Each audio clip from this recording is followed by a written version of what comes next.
think. With that, we will move to Senator Barrasso. Thank you, Mr. Chairman. Mr. Blinken, I appreciate your being here today to testify.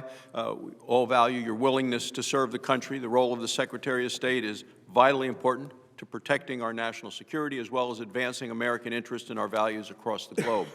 With this in mind, your nomination to me raises concerns. It's critically important our nation not return to a strategy of leading from behind. Many of us have spoken about the failed foreign policies of the Obama-Biden administration.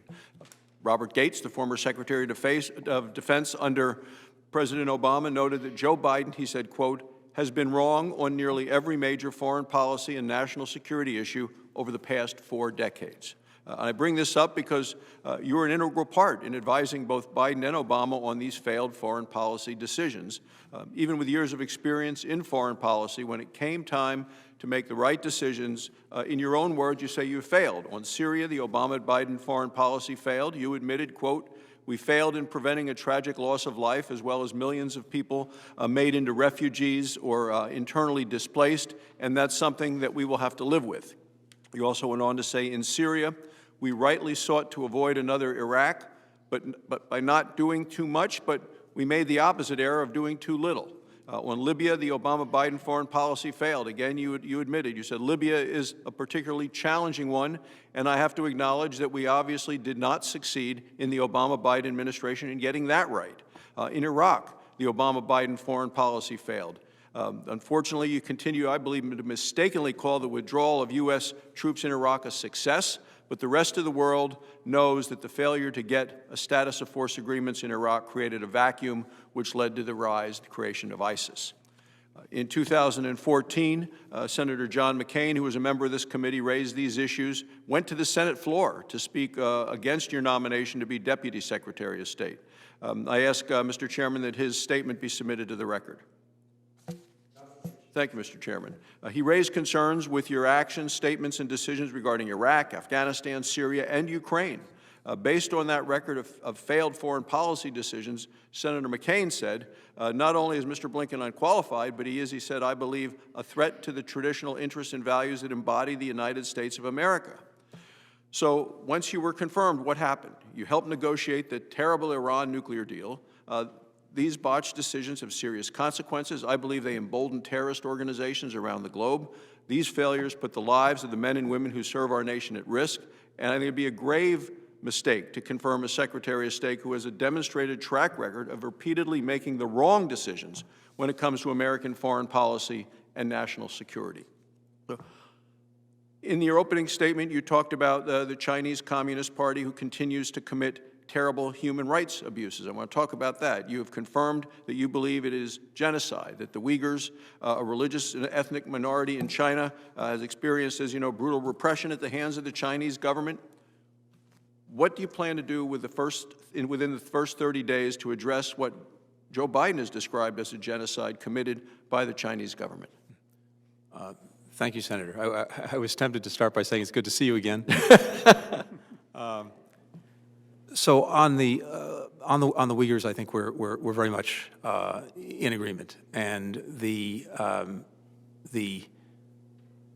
forcing men, women, and children into concentration camps, trying to, in effect, re-educate them to be adherents to the ideology of the Chinese Communist Party.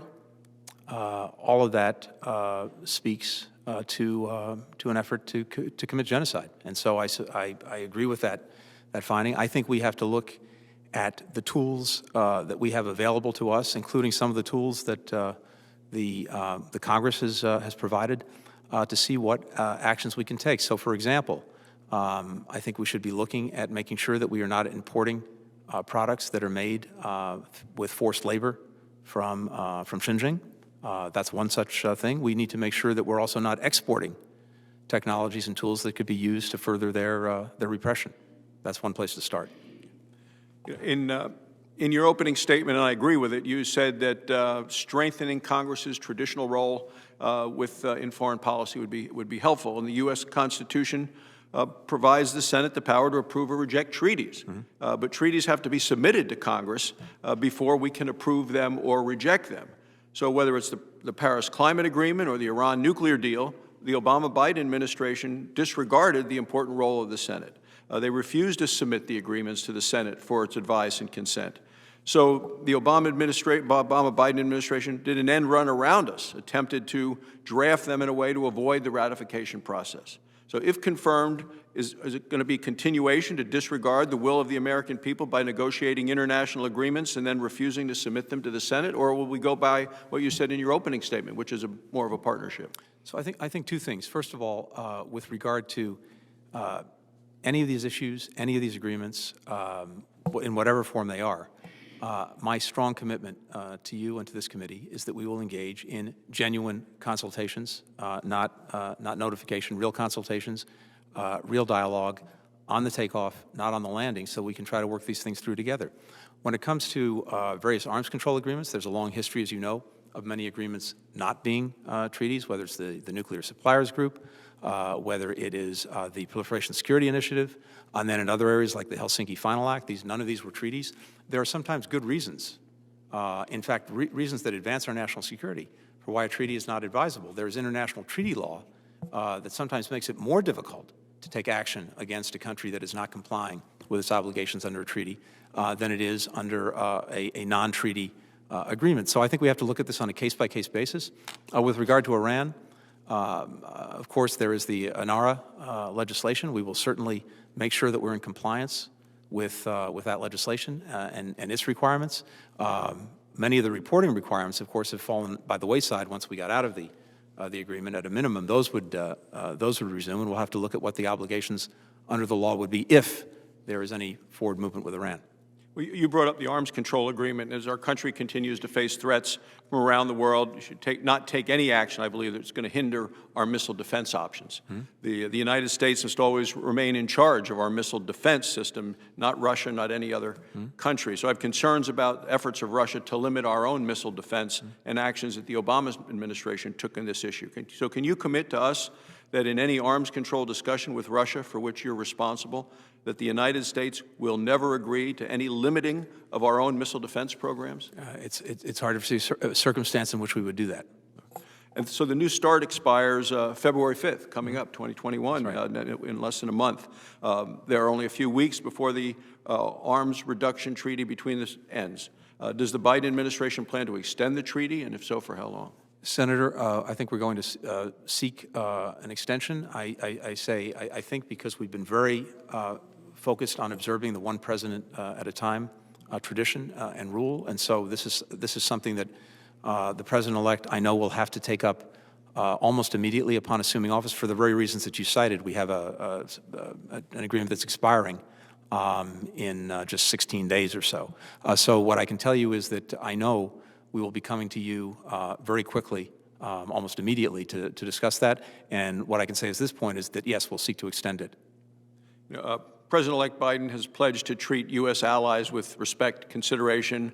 One of our most important allies is our neighbor to the north, Canada.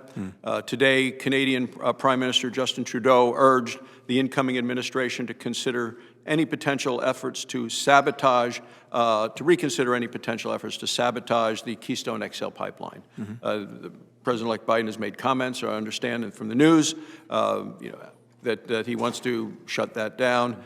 Alberta Premier Jason Kenney raised concerns about reports of plans to cancel this valuable project, saying, quote, doing so would kill jobs on both sides of the border, would weaken the critically important Canada-U.S. relationship, would undermine U.S. national security by making the United States more dependent on OPEC oil imports in the future. So I strongly oppose any effort by the Biden administration to cancel or delay the Keystone XL pipeline project. It creates jobs, it helps grow the economy, it improves our nation's energy security. I think taking any action to cancel it would eliminate jobs for thousands of Americans and undermine economic stability for many. So how does revoking permits for the Keystone XL pipeline without consultation or deliberations show respect and consideration to Canada, one of our closest allies? So this would be a decision for the president to make. The president-elect has said that he does intend to rescind the permit. What I can say with regard to the State Department and its role and my potential role if I'm at the State Department is anything going forward we would address with absolute objectivity and professionalism to make sure that any proposed permit or agreement that comes before us advances the national interest and national security. Thank you, Mr. Chairman. Thank you, Senator Barrasso.